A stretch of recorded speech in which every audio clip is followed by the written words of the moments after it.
안녕하세요. 커피앤톡입니다. 오늘도 와주셔서 감사드리고요. 바로 사연 읽어보겠습니다. 안녕하세요. 결혼한 지 8년 된 40대 초반 아이 둘을 키우고 있는 여성입니다. 저는 지극히 평범한 가정에서 자랐어요. 아빠가 장남이다 보니 작은 아빠 대신에 몸이 성치 않은 할아버지까지 모시고 살아서 그런지 경제적으로는 여유로운 형편이 아니었죠. 그래도 외동으로 태어난 저는 가족들의 사랑을 많이 받으면서 자랐고 부모님께서도 형편이 좋지 않아도 저만큼은 나중에 원하는 일을 했으면 좋겠다고 하셔서 무엇이든 지원해 주려고 노력하셨죠. 그래서인지 저는 살면서 무언가 부족하다고 느껴본 적은 단 한 번도 없었어요. 외동딸 하나 부족함 없이 잘 키워보겠다는 부모님의 헌신과 노력 덕분에 저는 무사히 대학까지 졸업을 할 수 있었고 나름 이름 있는 회사에 취직을 하여 일을 할 수 있었어요. 비록 회사에는 계약직으로 들어가게 된 것이었지만 저는 부모님 말씀대로 열심히 노력해서 안 되는 것은 없다는 긍정적인 생각을 하면서 남들보다 훨씬 더 노력을 많이 했죠. 그래서인지 선배들은 저를 인정해주기 시작했고 자연스럽게 큰 프로젝트도 맡아서 할 수 있게 되었어요. 남편도 새로운 프로젝트를 시작하게 되면서 업무차 진행한 미팅을 통해 처음 만나게 되었고 첫눈에 반해 사랑에 빠지게 되었어요. 그렇게 저희 둘은 4년이라는 긴 시간 동안 연애를 했고 결혼을 할 수 있게 되었어요. 저희 부부가 선을 봐서 결혼한 것이 아니었기에 당연히 남편과는 행복한 가정을 꾸릴 수 있을 것이라는 생각이 들었어요. 하지만 막상 결혼을 해보니 자란 환경이나 집안의 경제력은 무시할 수 없는 문제인가 보더라고요. 남편은 아버지가 일찍 돌아가셔서 홀어머니를 모시고 살았지만 아버지로부터 물려받은 건물이 있어서 세를 받으면서 평생을 살았기에 부족함 없이 여유롭게 살았다고 하더군요.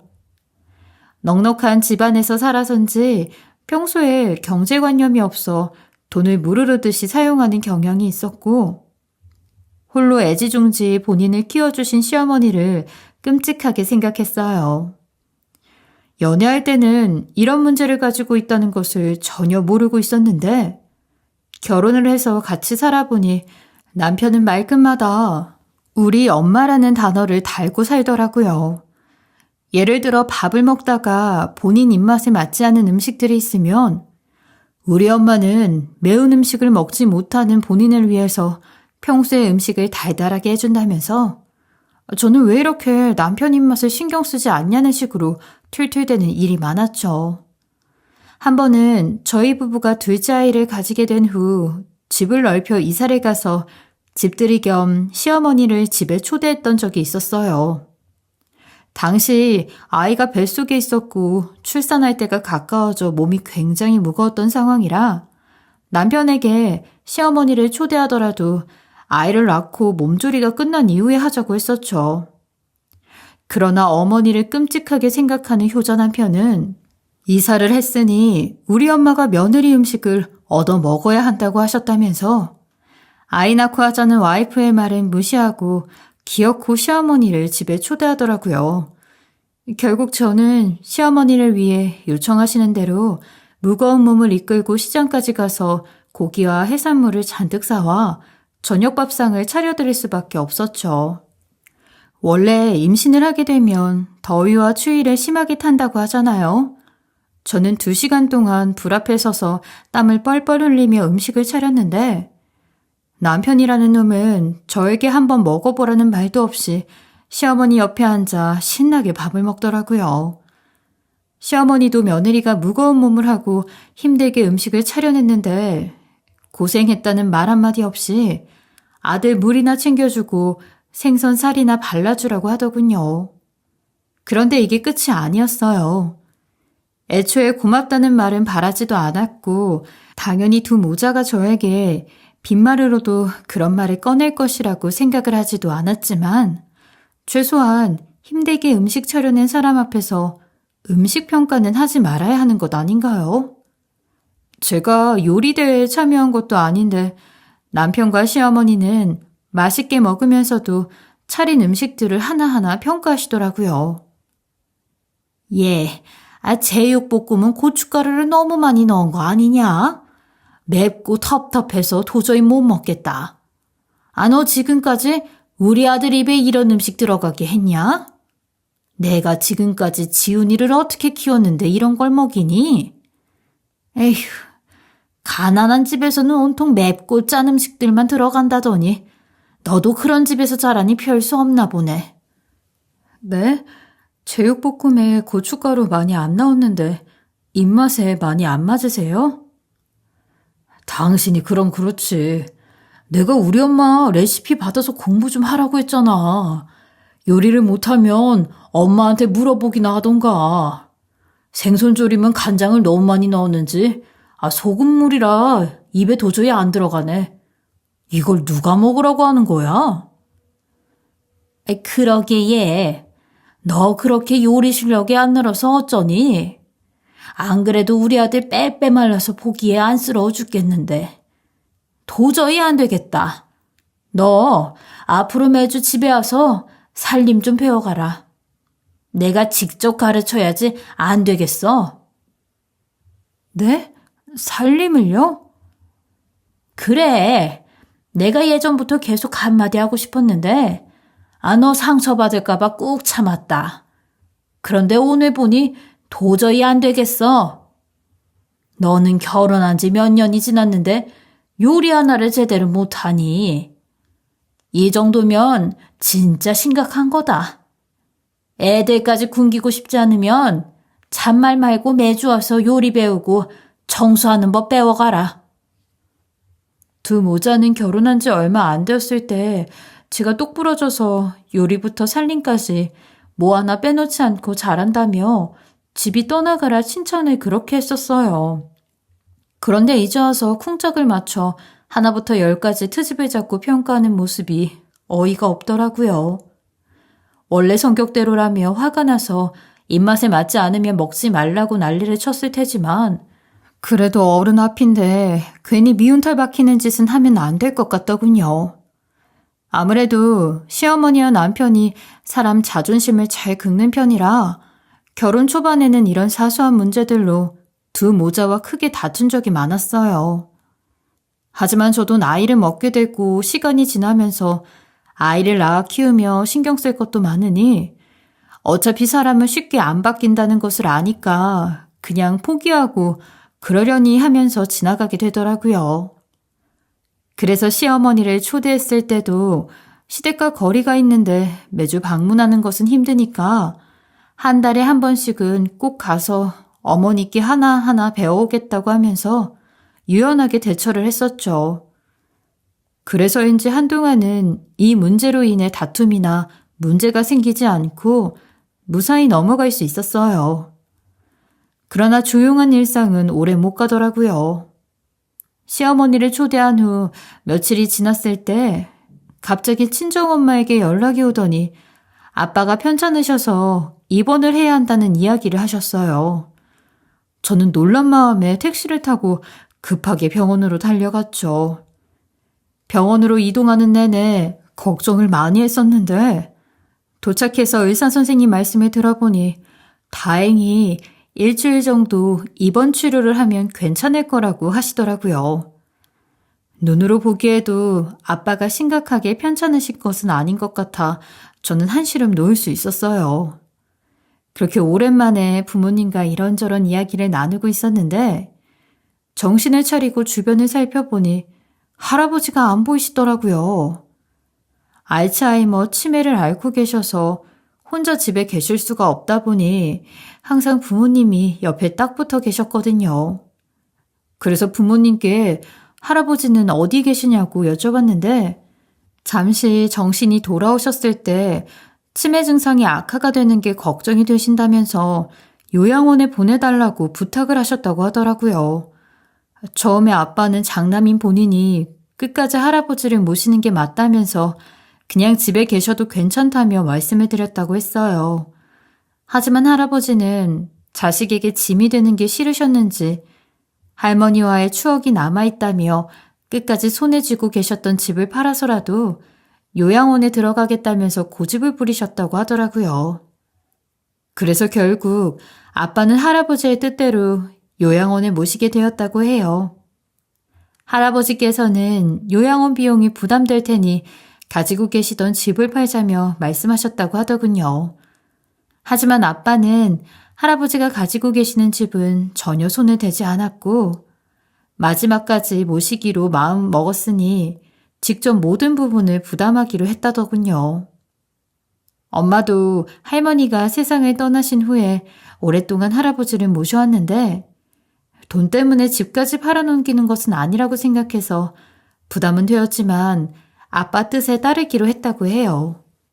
제가 며칠 전에 안부를 묻기 위해 연락을 드렸을 때도 아빠 옆에서 밝게 통화하셨던 할아버지였는데 부모님을 통해 소식을 들으니 마음이 조금 싱숭생숭하더라고요. 특히 경제적으로 여유로운 상황이 아닌데도 장남이라는 이유만으로 요양원 비용까지 부담을 해야 하는 부모님이 왠지 모르게 짠하고 걱정이 되었어요. 결혼을 하고 나서 남편에게 한 번도 아쉬운 소리를 한 적이 없었는데 금전적으로 보태드리는 게 충분히 가능한 사람이다 보니 이번에 친정을 조금 도와주는 것은 어떨지 물어보기로 했죠. 그동안 시어머니만 챙겨드리고 눈치가 보여 친정에는 용돈 한 번 제대로 드린 적이 없었는데 이번에는 상황이 좋지 않으니 조금이라도 꼭 도와드려야겠다는 생각이 들었거든요. 당연히 부모님은 제가 부담이 될까봐 혹은 시댁의 눈치를 보게 될까봐 드리는 돈은 안 받으려고 하겠지만 한 번이라도 친정이 어려울 때 도움이 되는 딸이 되고 싶었어요. 그래서 집에 들어가자마자 은근슬쩍 친정 이야기를 꺼내면서 남편에게 조금만 도와드리자고 했죠. 그런데 남편은 제 이야기를 귀 기울여 듣지 않았는지 아니면 일부러 모른 척을 하는 건지 대꾸조차 하지 않더라고요. 내 말 듣고 있는 거 맞아? 이번에 우리 부모님 좀 도와드리면 안 될까? 여보, 충분히 우리 부모님 도와드릴 능력 되잖아. 나 시집와서 그동안 용돈 한 번 제대로 드린 적이 없는데 이번에 할아버지까지 요양원에 들어가셔서 아빠가 많이 힘드실 것 같아. 할아버님이 요양원에 들어가셨는데 그걸 왜 내가 부담하래? 그리고 너는 우리 엄마를 좀 챙겨봐라. 아버지 돌아가시고 홀로 지내시는 우리 엄마는 안 불쌍하냐? 하나뿐인 아들이랑 며느리 언제 올까 목이 빠져라 기다리시잖아. 요양원 비용을 다 부담하자는 것은 아니고 그냥 용돈 겸해서 조금만 챙겨드리면 될 것 같아. 우리 이번 주 주말에 어머니 찾아뵐까? 잘 드시는 닭볶음탕 해서 가지고 가면 좋아하실 텐데. 어머니는 내가 자주 찾아뵙고 더 잘할 테니까 우리 친정 이번 한 번만 도와주라. 응? 여자는 결혼하면 출가 외인이라는데 왜 그렇게 친정에 목을 매냐? 그리고 네 부모 도와주고 싶어도 이번에는 못해. 대체 그게 무슨 말이야? 도와주고 싶어도 못한다는 게. 당신 월급에 시어머니한테 용돈까지 받아 쓰고 있지 않아? 얼마 전에 당신 생활비 주고 남은 돈은 친구들이랑 여행 갈 때 사용할 골프용품이랑 산악용품 맞췄어. 그래서 이번에는 주고 싶어도 못 주니까 그렇게 알고 있어. 그 비싸다는 골프용품에 산악용품까지 세트로 맞췄다고 당당하게 이야기하는 남편이 저로서는 이해가 되지도 않았고 너무 황당하더라고요. 아무리 경제관념이 없다지만 사놓고 몇 번 쓰지도 않을 용품들을 굳이 비싼 돈을 주고 구매하는 것이 말이나 되는 일인가요? 게다가 얼마 후면 아이 둘을 키워야 하는데 차곡차곡 미래를 준비할 생각은 안 하고 본인 취미생활에 돈을 쏟아붓는 것이 기가 막히더라고요.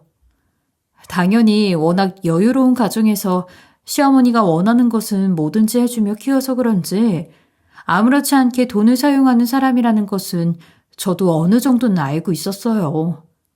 하지만 이 정도로 심각할 줄은 생각도 못했죠. 그리고 아무리 여자는 결혼하면 최가 외인이라고 하지만 그래도 와이프의 부모이고 처갓집 일인데 왜 굳이 도와야 하는지 이해를 못하겠다는 표정을 하고 무시를 하는 것이 너무 기분이 나쁘더라고요. 남편과 와이프는 누구보다 가까워야 하는 사람인데 의도적으로 거리를 두고 갑과 을을 나눈 것 같다는 생각이 들더군요. 무엇보다 자식이 둘이나 되면서 돈을 아무렇지 않게 사용하는 남편에게 실망도 많이 했어요. 아무리 생각해봐도 이런 상황에서는 남편의 도움을 받는 것이 힘들 것 같았고, 결국 저는 결혼 전 회사에 다니면서 차곡차곡 모은 우리 아이들 필요할 때 보태려고 했던 학비가 들어있는 적금 통장을 부모님께 드리기로 했죠. 회사 다닐 때는 혼자 집을 구해 살았었기 때문에 필요한 생활비나 식비 등을 제외하고 남아있는 돈을 모은 것이라서 생각보다 큰 돈은 아니었지만 없는 것보다는 가지고 있는 게 숨통 트일 테니 곧바로 부모님께 가져다 드렸어요.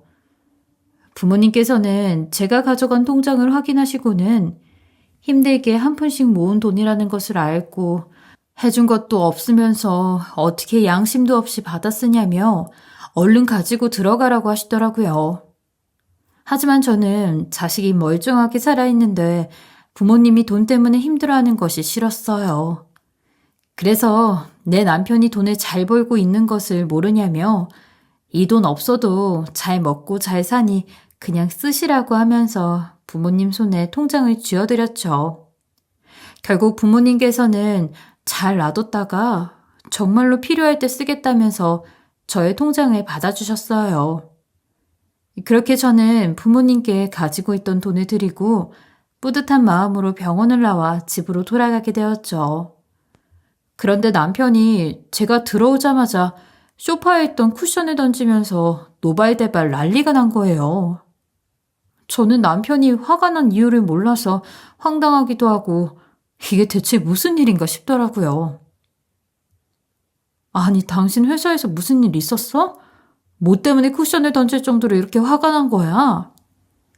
방금 장모한테서 연락 왔더라. 부모 힘들까봐 생각해서 통장 가져다 줘서 고맙다고.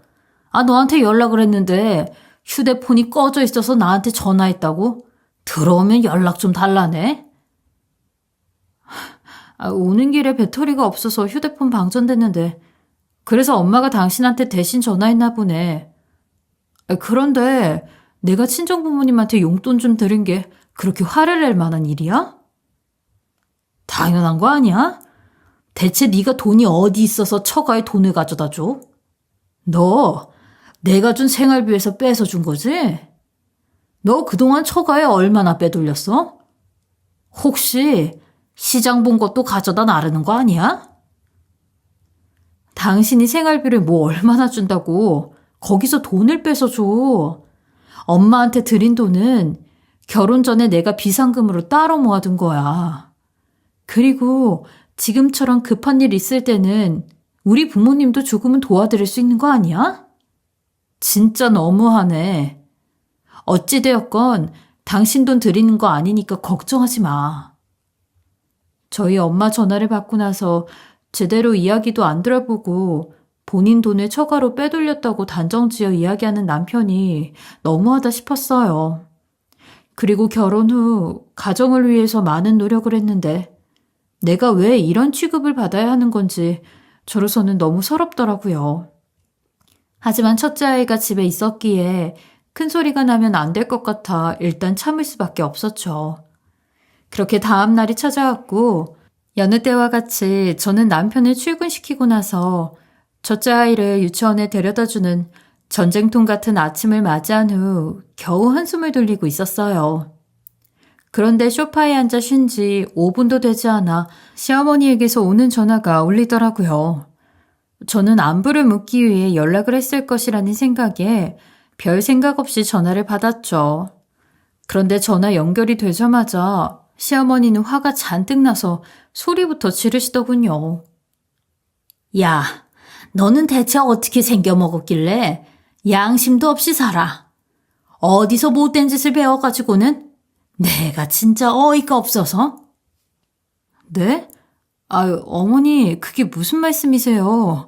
제가 무슨 못된 짓을 했다고 그러세요? 그럼 그게 못된 짓이지 착한 짓이야? 너 친정에 이것저것 빼돌리기 바쁘다면서? 어제는 생활비 빼돌려 친정에 가져다 준 것도 모자라. 네 돈이라고 빡빡 우기면서 거짓말까지 했다며? 가난하면 생각머리도 없다고 하더니 네가 딱 그 꼴이구나. 아니에요, 어머니. 저 절대 그런 짓 하지 않았어요. 어제 친정에 가져다 준 돈은 결혼 전에 제가 회사 다니면서 모아놓은 돈이에요. 오해하지 말아주세요. 그걸 누가 믿는다고 그러냐? 아, 막말로 네가 모은 돈이라고 해도 너는 지금 결혼한 상태인데 네 손에 쥐고 있다고 그게 다 네 돈은 아니지. 그건 한 집안의 가장을 무시하는 행동이다. 이번에는 내가 엄마의 마음으로 모른 척 넘어가겠지만 다음부터 니네 집에 10원 한 장이라도 들어가면 너는 바로 이혼당할 줄 알아라. 시어머니는 이 말을 끝으로 먼저 전화를 끊으시더군요. 그래서 시어머니에게 제대로 변명을 하거나 반항 한번 못 해봤어요. 그런데 전화를 끊고 생각해보니 제 손에 돈을 쥐고 있다고 해서 그게 다 제 것은 아니라는 말을 듣고 내가 이런 취급을 받으려고 남편과 결혼을 선택했나 하는 후회가 생기더라고요. 차라리 남편이 부모님한테 용돈을 조금도 못 드릴 만큼 가난한 상황이었다면 나았을 거예요. 하지만 시댁은 금전적으로 여유가 있는 상황이었고 남편도 부족함 없이 취미생활을 하고 있을 정도로 돈을 벌고 있는데 정말 너무한다 싶더군요. 그렇다고 두 모자가 저희 집 사정을 모르고 있는 것도 아니었어요. 애초에 할아버지가 치매에 걸리셨고 아빠 몸이 좋지 않은 상황이라는 것을 너무 잘 알고 있었죠. 그렇기에 친정집에 대한 도움이 필요한 상황이라는 것도 인지를 하고 있었을 거예요. 하지만 두 모자는 끝까지 두 사람의 입장만 생각하더라고요. 만약 저희 부부에게 아이들이 없는 상황이었다면 저는 이 모든 수모를 견디지 못하고 진작에 남편과 헤어짐을 선택했을 거예요. 하지만 저희 부부에게는 이미 아이가 있었고 출산한 후 제대로 된 가정을 꾸리게 되면 남편이 정신을 차리고 가장 노릇을 확실히 할 것이라고 생각했죠. 분명히 남편에게도 부성이라는 것이 존재할 테니까요. 그리고 제가 가난한 집안에서 시집을 왔다는 이유로 갖은 구박을 하시던 시어머니도 아이가 태어나게 되면 저를 가족으로 인정해주지 않을까 하는 기대감도 있었죠. 그러나 이런 생각은 저의 크나큰 착각이었더군요. 역시 마마보이에게는 죽었다 깨어나도 엄마밖에 없었고 시어머니의 생각에도 며느리는 그저 집안일하는 식모 이상도 이하도 아니었어요. 그저 아들만 바라보시는 해바라기였죠. 내가 왜 이렇게 살아야 하나 조금은 억울했지만 결국 결혼도 제가 선택을 한 것이니 부당하다 생각이 들어도 결국 포기를 하고 참으면서 살 수밖에 없더라고요. 그렇게 약 6개월이라는 시간이 지났고 아주 더운 여름날이 찾아오자 할아버지께서 치매투병을 하시다가 결국 세상을 떠나시게 되었다는 소식을 듣게 되었어요. 엄마에게 전화를 받고 나서 저는 정신없이 아이들을 데리고 할아버지에게로 가게 되었죠. 하지만 제가 병원에 도착했을 때는 이미 할아버지가 돌아가신 후였어요. 마지막 인사도 하지 못하고 가신 할아버지의 얼굴을 보는데 눈물밖에 안 나오더라고요. 당연히 할아버지도 나이가 많으셨으니 언젠가는 떠나실 것이라는 것을 알고는 있었지만 저와 친정 식구들에게는 너무 갑작스러운 일이라 다들 슬픔에 잠겨 있을 수밖에 없었죠. 그래도 정신줄을 붙잡고 저는 할아버지의 마지막을 배웅해드리기 위해 전문가의 도움을 받아 본격적으로 장례식을 준비하게 되었어요. 할아버지의 임종이 끝나자 남편과 시어머니를 포함한 가족들부터 할아버지 지인들까지 조문객들을 추려서 미리 연락도 드려놓았죠. 그렇게 장례식 준비가 끝났고 몇 시간 후부터 조문객들이 몰려들기 시작했어요. 친척분들은 일찌감치 도착하셔서 눈물을 흘리며 할아버지의 마지막 길을 배웅하셨고, 할아버지와 옛날부터 친분을 이어오시던 동네 이장님도 소식을 듣자마자 바로 달려오셨어요. 그런데 가장 먼저 장례식장에 도착해 있어야 할 저희 남편은 할아버지 임종 때부터 연락을 받았는데도 코빼기도 보이지 않더라고요. 심지어 장례식이 시작되고 사람들은 밀려 들어오는데 조문객들을 맞이해야 할 남편은 제대로 연락이 되지 않았어요. 그래서인지 엄마와 아빠는 저만 보면 이 서방은 언제 오냐고, 오늘 내로 오기는 하는 거냐고 물으셨죠. 하지만 저도 남편과는 연락이 닿지 않아 당황스러운 마음에 부모님의 질문에는 대충 얼버무리고 제대로 대답을 해드리지 못했어요. 그렇게 정신없는 시간을 보내고 있었는데 갑자기 할아버지와 친분이 있었던 동네 이장님이 저에게 조용한 곳에 가서 잠시 이야기를 할 수 있겠냐고 물으시더군요. 처음에는 부모님도 아니고 굳이 나를 왜 찾는지 이해가 되지 않았는데 혹시 할아버지에 대해 따로 말씀하실 것이 있나 싶어서 밖으로 따라 나가게 되었죠. 정윤아, 네 할아버지 갑자기 저 세상 가서 많이 힘들지? 그렇죠, 뭐. 할아버지가 마지막 인사라도 하고 가셨으면 좋았을 텐데 뭐가 그렇게 급하셨을까 싶고 그러네요. 시집가고 나서 할아버지 자주 찾아뵙지 못해서 죄송한 마음도 들고요. 가족이 떠나가면 다 같은 마음이지 뭐. 아 참, 니네 할아버지가 생전에 나한테 맡겨놓은 게 있어서 너한테 전해주려고 불렀다. 원래는 네 애비한테 전해주라고 했는데 지금 정신없는 것 같기도 하고 갑자기 오랫동안 모시고 살던 애비가 떠났는데 이런 걸 주면 대성통곡을 할 것 같으니 너한테 주는 게 나을 것 같아서. 할아버지가 뭘 남기셨는데요? 땅 문서랑 유언장. 그리고 이거는 나도 함부로 볼 수가 없어 열어보지 못했는데 아마도 네 할아버지 일기장인 것 같다. 예전에 할아버지가 일기 쓰시는 모습 언뜻 봤던 기억이 나네요. 감사해요. 그리고 한 가지 더 말해줄 게 있는데 네 할아버지가 살던 집이랑 그 가지고 있던 조그만 땅, 그거 재개발된다더라. 요즘 보상 절차 하는 것 같은데 알아보니 보상금도 꽤 된다고 하네. 정말요? 재개발이 된대요? 그래. 생전에 네 할아버지가 본인 때문에 아들 돈도 없이 고생하는 것 같다고 눈물도 많이 훔쳤었는데 네 애비도 이제야 숨통 좀 트이겠네.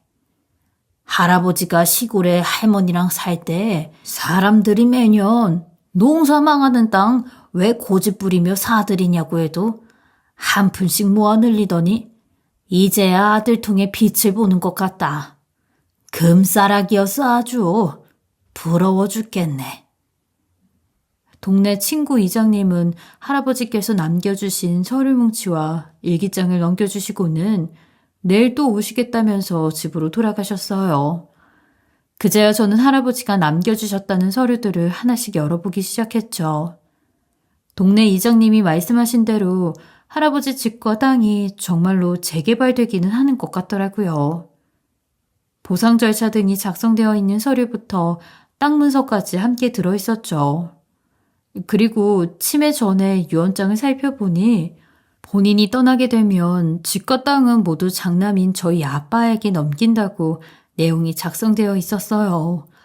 그리고 일기장 뒤편에는 할아버지가 아빠에게 남긴 편지가 있었는데 유언장은 정말 멀쩡할 때 변호사인 사촌 언니를 통해 모두 공증까지 받아놓았으니 걱정 말고 이제는 돈 때문에 힘들게 살지 말라고 그동안 장남이라는 이유로 끝까지 본인을 챙겨줘서 고맙다고 적어놓으셨더라고요. 동네 이장님께서는 할아버지가 돌아가신 지 얼마 안 되어서 아빠 마음이 안 좋을 거라고 급한 게 아니니까 장례식 끝나고 천천히 드리라고 하셨지만 할아버지 편지와 유언장이 있어서 아무래도 아빠가 빨리 보시는 게 좋을 것 같았어요. 그래서 조문객들이 집으로 돌아가시고 한가해졌을 때 저는 조심스럽게 동네 이장님께 받았다면서 할아버지가 전해주라고 했다고 말씀드리며 서류들과 일기장을 드리게 되었죠. 당연히 저에게 서류들과 일기장을 받아서 살펴보신 부모님은 많이 놀라시더군요. 할아버지가 시골집을 가지고 계신 것은 알고 있었지만 땅을 조금씩 사놓으신 것은 아무도 모르고 있었거든요. 게다가 곧 재개발이 되어서 보상금도 꽤 나온다고 하니 아빠는 이게 꿈이냐 생시냐 라고 하시면서 엄마에게 볼을 꼬집어 보라고 하시더라고요. 그리고는 할아버지 영정사진을 보면서 큰 선물을 남겨줘서 고맙다고 하며 한참 눈물을 흘리시더군요.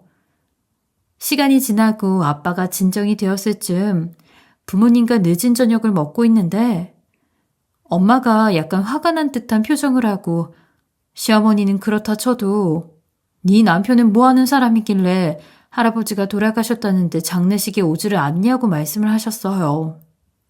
아빠도 옆에서 엄마 이야기를 듣고는 바빠서 돕고 가지는 못하더라도 가족인데 와서 인사는 해야 할 것 아니냐고 화를 내셨죠. 저도 첫째 날이라 조문객들이 많기도 했고 할아버지가 남겨주신 서류와 일기장에 집중하느라고 잊고 있었는데 부모님 이야기에 정신을 차려보니 새벽이 다 지나갈 때까지 남편이 안 왔더라고요. 그래서 저도 급하게 식사를 마무리하고 남편에게 전화를 걸었죠. 하루 종일 연결이 되지 않던 남편은 새벽이 가까워지니까 그제서야 승질을 내면서 제 전화를 받더라고요. 너는 남들 다 자는 저녁에 전화는 왜 하냐? 아, 너 때문에 잠 다 깼잖아. 당신 지금 어디야? 할아버지 돌아가셨다는 내 문자 못 봤어? 부모님 기다리고 계시니까 얼른 장례식장으로 와. 내가 거기를 왜 이 새벽에 가냐? 네 할아버지지 내 할아버지냐? 아, 이 시간에 거기 가서 귀신이라도 보고 놀라 자빠지면 어쩌려고? 뭐? 지금 장난해? 아무리 내 할아버지라고 해도 그렇지. 가까운 가족인데 코빼기도 안 보이면 어떡해. 빨리 와. 알았어? 남편은 제 말을 다 듣기도 전에 그냥 전화를 끊어버렸어요. 이 모습을 옆에서 지켜보고 계시던 부모님은 순식간에 표정이 굳어졌고 그동안 저에게 이런 취급을 받으며 살았던 거냐고 당장 이혼하라고 화를 내셨죠. 옆 테이블에서 제가 식사할 동안 아이들을 봐주고 있었던 사촌 언니도 본인이라면 평생 그런 남자랑 힘들게 사느니 이혼을 선택하겠다고 하면서 필요하다면 이혼 소장을 써줄 테니 얘기만 하라고 하더라고요. 가족들의 이야기를 듣고 저는 생각이 많아졌어요. 그렇게 저는 밤새도록 이혼에 대해 진지하게 고민을 했고 아이들 때문에 참고 살았는데 할아버지 장례식에도 오지 않는 사람이랑은 도저히 함께 못 살겠다 싶었죠. 그래서 저는 고민 끝에 아침 일찍 사촌 언니에게 이혼 소장을 부탁했어요. 사촌 언니는 저에게 잘 생각했다면서 곧바로 이혼 소장 만들어서 장례식장으로 가지고 오겠다고 하더라고요. 그렇게 저는 오전 중에 사촌 언니로부터 이혼 소장을 받을 수 있게 되었어요. 사촌 언니에게 받자마자 가방에 잘 넣어두고 할아버지의 장례식이 끝나면 곧바로 남편에게 이혼 소장을 보내야겠다 생각했죠. 그런데 오후가 되니 목이 빠져라 기다렸던 남편 놈은 시어머니를 모시고 뭐가 즐거운지 하하호호 웃으면서 장례식장으로 오더라고요. 당연히 저를 포함한 친정 식구들은 남편과 시어머니를 바라보는 표정이 좋지 않았죠. 하지만 눈치 없는 남편 놈은 해맑게 들어와서 할아버지에게 대충 절 몇 번 하고는 밥이나 달라고 하더군요. 그 모습에 너무 화가 나서 한바탕 뒤집어 엎고 난리를 치고 싶었는데 다른 조문객들도 계시고 저희 아이들도 장례식장에 있었기에 일단은 참고 밥을 차려줬어요. 그런데 가만히 앉아 밥을 먹던 두 모자가 도저히 참을 수 없는 말을 하는 거예요. 아유, 더워라.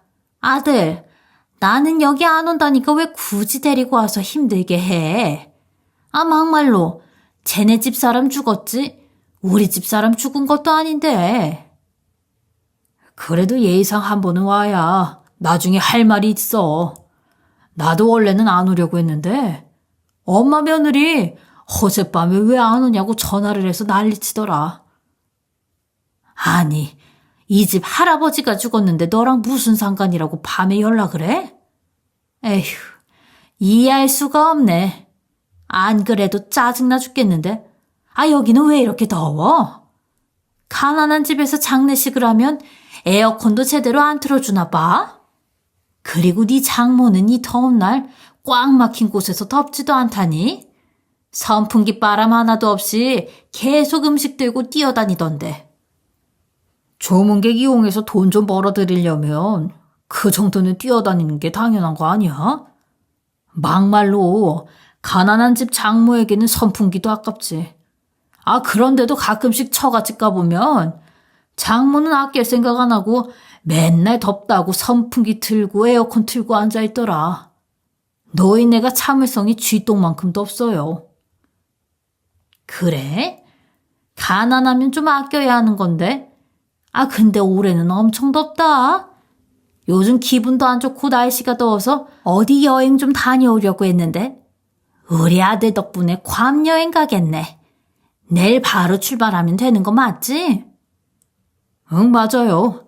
내일 저녁에 출발하는 티켓이니까 오늘 집에 들어가서 짐 싸놓으면 될 것 같아. 원래는 며느리가 짐도 싸줘야 하는 건데 지 할아버지 돌아가셨다고 여기서 죽치고 앉아있으니 이번만 엄마가 좀 싸놔요. 내가 내일 시간 맞춰서 데리러 갈게. 두 모자의 대화를 듣고 있으니 열이 치밀어 오르더라고요. 우리 엄마한테는 선풍기가 아깝다며 참을성이 없다고 하더니 본인 엄마는 덥다고 하니까 괌 여행을 보내준다니요. 그것도 저희 할아버지 장례식에 와서 할 수 있는 말인가요? 엄마도 멀리서 두 사람의 대화를 듣고 있었는지 화가 머리 끝까지 나신 듯 보였어요.